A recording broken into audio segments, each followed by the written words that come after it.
Minnesota is no stranger to big snowstorms. Who can forget when the old Metrodome collapsed or the 1991 Halloween blizzard? WCCO's Esme Murphy covered both storms and shares what's changed to make us better prepared.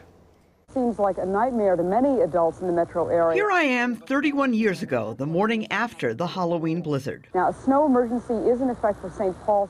For some reason, I described Interstate 94 this way. Interstate 94 is actually in pretty good shape. We found driving there pretty easy.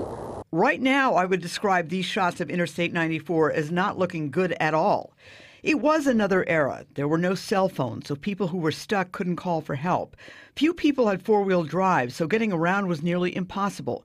But kids like 8-year-old Katie Pringle of St. Paul didn't mind. I like pulling my phone around and making forts. How about not having to go to school? Yeah, it's fun. That is funny.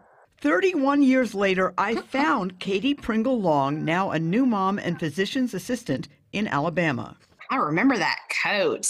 I don't remember that it was really snowy as we were trick-or-treating, but that the next day when we opened up the blinds, that the whole world was just white. And then in 2010 came the collapse of the Metrodome from the weight of 17 inches of snow. It was 5 a.m. on a Sunday. I was in the newsroom with producers Tracy Perlman and Joan Gilbertson. We sent a photographer to check it out. From the ground, he couldn't tell, but after climbing to the top of the highest nearby parking ramp, he called back to report the Metrodome roof had indeed gone down. Esme Murphy, WCCO 4 News. And that was one of many problems those storms created.